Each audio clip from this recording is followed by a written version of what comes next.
may employment visa na pero ito tourist visa dapat na employer niya from Philippines to United Arab Emirates. Pero buti nakita yung video natin online at nakapagtanong siya na paano ba ang proseso pag na employer ka na, bibigyan ka ng employment visa at pupunta ka dito sa United Arab Emirates. So tanungin natin tong client natin na nagmula sa Pilipinas na may employer na pagdating dito sa United Arab Emirates. So let's go! Miss Rosia! Hi! Welcome po sa Dubai! So guys, may mga kaibigan pa lang sa mundo din kay Miss Rosia. So hello po! Hi! So guys, finally nandito na rin po si Miss Rosia sa United Arab Emirates. So kamusta naman po yung biyahe nyo? Okay naman po. Wala naman pong tanong-tanong sa immigration. Wala pong tanong-tanong. Pero dati na po ba kayong OFW? Opo. Saan po? Dito din po sa Dubai. Dito din po sa Dubai. Okay. Pero guys, alam nyo ba na meron ng trabaho dito si Miss Rosia? So, susunduin siya na employer niya maya-maya. So, hintayin lang natin. Ano po magiging trabaho nyo dito? Chocolate po. Okay. Chocolate company kasi yung meron siya. So, ano ba yung nakalagay na position sa inyo doon? Kitchen helper. Okay, sa chocolate factory, kitchen helper siya. At dating employer niyo na po ba ito? Hindi. Dati po namin kasamahan sa trabaho. Kasama sa trabaho at ngayon kinuha kayo. Wow. Nagkaroon po siya ng factory na sarili. Ay, nakakatawa naman po. So, nagkaroon ng sariling factory pala yung kanyang kaibigan at hinar kayo. Opo. Wow. So, napakalaki nyo naman po pala, no? Pero, na-offload na po ba kayo dati? Hindi pa po. Kasi balita ko na nag-inquire kayo, balak daw i-tourist visa kayo ng employer nyo. Bakit naman po tourist visa ang naisip? Walang knowledge po about sa pag-process. Tapos, nakita ko po kayo. Dito po tayo.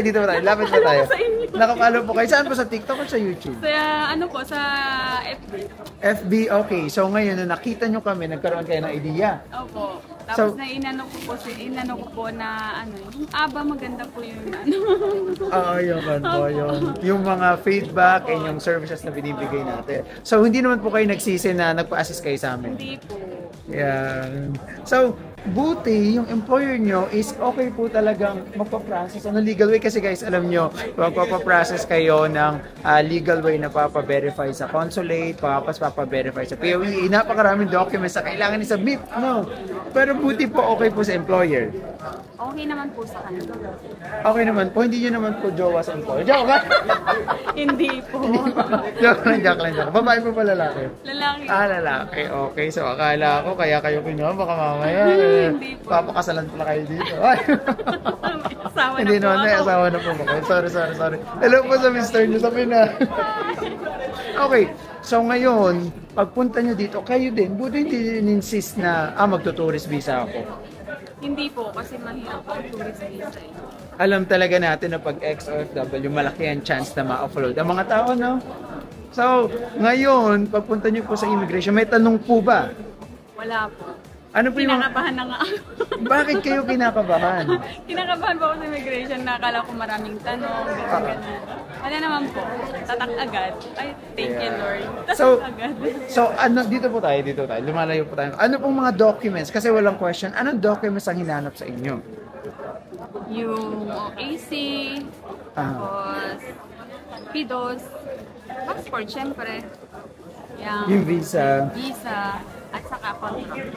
At alam nyo guys, nagkaroon pa kami ng problema bago ang lahat kasi okay na yung OEC ni Miss Rosia. But the thing is, ang pangalan ng company niya is nagkaroon ng maling letra.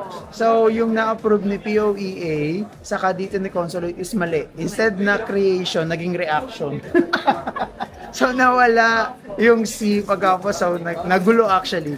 Pero, dahil mabilis din yung services natin dito sa United Arab Emirates, kinontak natin at pumunta kami agad sa Philippine Consulate para iayos. At the next day, naging okay na rin po siya, no? Yes! So, this time, walang talagang tanong sa airport, dun sa atin, hinanap ng mga documents. Pagdating nyo dito sa Dubai, ano yung naramdaman nyo? Siyempre, masaya. At, wait lang, may napansin ako, syempre may flower kayo, so grabe! Yung mga kaibigan niya. Nakadilaw. Pinsan niya nakadilaw. Napaka-sweet naman po ng kaibigan niyo, no? May pa-flower. So, matagal niyo na po sila nakilala dito. At yan yung pinaka nakakatuwa kasi nga dati palang ex-OFW na si Madam dito sa UAE din. At may mga kaibigan na rin siya so hindi talaga siya ma-homesick. May balak po ba kayong kuhanin na asawa niyo in the future? Opo. O mag-aasawa po kayo dito? Joke lang. Okay, at least may plan kayong kuhanin yung asawa niyo in the future kasi dito sa Dubai, pag may OEC ka na, may OWA ka na, tapos meron ka na employment visa, so mas madali na kuhanin yung asawa niyo. Tapos kung mas mataas pa yung sweldo niyo, pwedeng i-family visa. And also, hindi na kailangan ni atin magpa-verify sa Philippine Consulate kasi verified na kayo. May OEC na kayo, so as long as same company, hindi na kayo kukuha ng OEC. Yan na po mismo. Balik manggagawa na lang yung kukuhanin natin sa susunod. At, marirecommend nyo po ba yung company namin sa pagparas ng documents nyo? Oh, 5-star. Yes. As in, 6 pa nga. Thank you so much. So, bakit po? Bakit nyo marirecommend? Ano po, yung legit po siya. Yeah. Kasi si ate talaga yung patunay na totoo tayo. Kasi nandito na siya. Yes. So, may narinig ako dun sa may nag-comment sa amin. Sabi nila, yung mga tao daw na ini-interview ko hindi daw totoo. I mean, totoong legit po sila. Yeah, akala nila parang scripted lang daw na parang yung mga taong ini-interview ko hindi daw talaga. So, pero kayo po, kayo talaga ang patunay. Yes. Po. Ako ang patunay, legit po sila. Yeah, thank you so much and welcome to Dubai! Sa mga kaibigan nyo dito po kayo, i-welcome po natin siya dito. Okay, welcome to Dubai! Sige po, thank you so much. Bye-bye! And finally guys, nasundo na natin yung client natin na nagmula sa Pilipinas na dapat magtutourist visa. Buti na lang na preventionan niya agad-agad at nagawa ng paraan, nakita tayo, ginawa on a legal way. Kasi nga, kung nag-tourist visa siya, masasayang ang ticket, masasayang ang tourist visa, so ma-offload pa siya, matotrauma pa siya. Pero pag ginawa natin to in a legal way, pagkatapos may employer ka na, so talagang wala kang kaba-kaba. Pero kung kakabahan ka man, yung medyo normal kasi nga, syempre tayo mga Filipino, medyo takot talaga tayo sa immigration. Kasi nga, akala natin lagi tayong ma-offload. Pero kahit kinabahan siya, dahil kompleto documents siya, may OWA, OEC, PIDOS, at talagang ginawa natin in a legal way, ito ay talagang 100% walang offload, diba? At talagang pinakamaganda is may employer na siya. Ang ganda rin, sorry din ni ate kasi talagang dito sa Dubai napakadaming opportunity. Si kaibigan lang niya dati, nakatrabaho niya na nagtayo ng sariling factory ng chocolate.